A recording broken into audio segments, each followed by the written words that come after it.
It's garden planning time. I have been deciding which tomatoes I'm going to be growing in my garden this year. Let's get into it. First up, this is my favorite. I will probably have this in my garden forever. Black Krim. Oh my gosh, she's so pretty. This is a very dark, I would say very juicy tomato. It's a beefsteak slicer, okay? I would say on average, my tomatoes are like this big. Delicious. My absolute favorite. It is the best tasting tomato. Probably the second best tasting tomato in my garden. However, I feel like it's the best tasting / most prolific. So I get the best bang for my buck with this tomato. This is my favorite. Please bear in mind, I am in central southern Illinois. And so our summers here are very hot and very humid. Okay. And these tend to do really, really well for me. They are hardy. They're tough. They will start getting blight like later on in the season, but the first few waves are golden.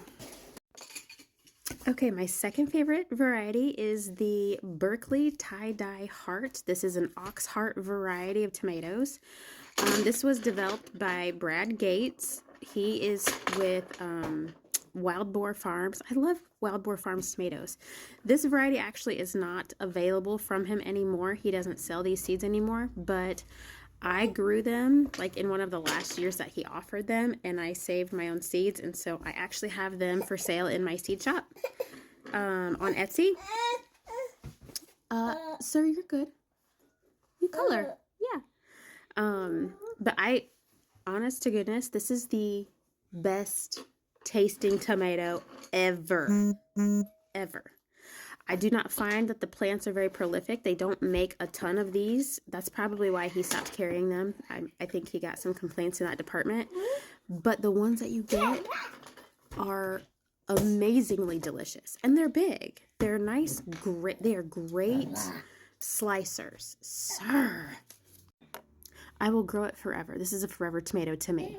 And I will probably offer the seeds forever because I think it is just a top-notch tomato. Okay, the next slicing, beefsteak, whatever, Thornburn Terracotta. Okay, this dude is cool. I'm going to tell you, at the very beginning of the season, those suckers are like this big. They are huge. It's ridiculous. They're huge. And then they kind of taper off as the season goes on, okay? But they are this like rusty orange and green, ripened. This is how they ripen. That's a ripe tomato. They're gorgeous and they're delicious. I'm gonna say this is probably the most prolific slicing tomato I grow on a regular basis. I don't know, the next one's pretty good too. I like this because when I like to can my tomatoes, okay? I like to have a variety of colors in my canning jars. I just do diced tomatoes, and I've got these black and purple and pink and orange and yellow, and you pop the lid on that can and it smells like a fresh tomato, man, in the middle of January. This dude, this is called Prudence Purple. I grew this on a whim a few years ago. Just to see. I fell in love. Hard. Okay? Again, these at the very beginning of the season. Big old fat tomatoes. And then they kind of get smaller as the season goes on. This is, I don't know, either this one or the terracotta. I don't know which one is more prolific than the other. They both are excellent producers. You get nice, good-sized tomatoes. As you can see, I took this picture at the very end of the season, right when, I guess it was towards the middle of the season when the blight was starting to set in. But it doesn't seem to affect your actual, like, fruit. It's hardy. It's great. I will probably grow this one forever. Black Beauty. I mean, would you just look at it? Just look at it. They're beautiful. Okay, the more sunlight that fruit gets, the darker it gets. It's beautiful. This is another Brad Gates variety that you can get from Wild Boar Farms. One of my favorites. The flavor is unique. It is not very sweet, but it's good. I don't know how to explain it.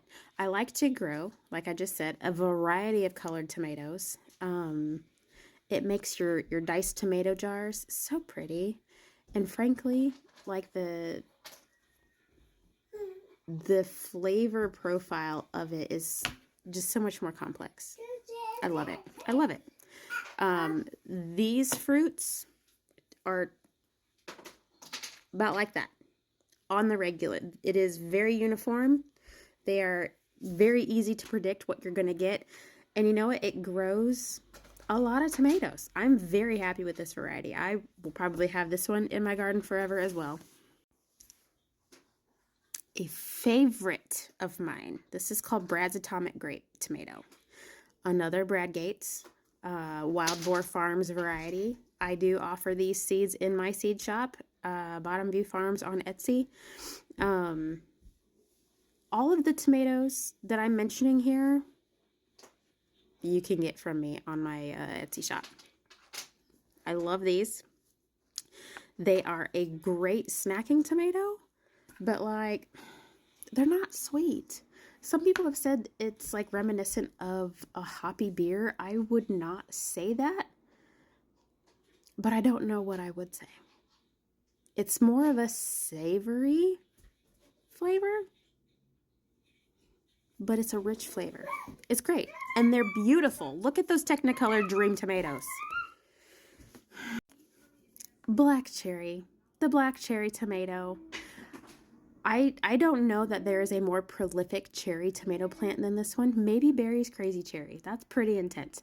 I don't know. But as far as just like straight up cherry tomatoes, they are sweet. This is one of my favorite. I'm going to say it, okay? This is my favorite red cherry tomato. They don't come tastier than this one. They just don't. It's a winner. And then my absolute favorite cherry tomato, the Napa Chardonnay. Thank you, Brad Gates from Wild Boar Farms. The most amazing cherry tomato. You outdone yourself, Mr. Gates. You outdone yourself. This is my favorite. Last year, all of my starts that I did for this one died. Everything got the dampening off and I lost them all. Thank the Lord. Thank you. I had to come up volunteer in my garden. Yes. Okay, lastly, this is San Marzano. I have been growing San Marzano paste tomatoes for the last 3 or 4 years. I really like it, but I'm actually thinking about swapping it out this year for the Amish paste. It seems like more people in my area grow Amish paste. The tomatoes get a little bit bigger, and it's just as prolific. And the San Marzano, they get about this big, so they're little bitty, but they are very meaty. They are not juicy, like hardly at all. They're great for making sauce. They're great for making sauce. If you do sun-dried tomatoes, this is an excellent variety for that. Probably one of the best. I'm just going out on a limb and making a wild assumption there because I do not know from any experience of my own, but I'm just guessing. They would make a really good sun-dried tomato.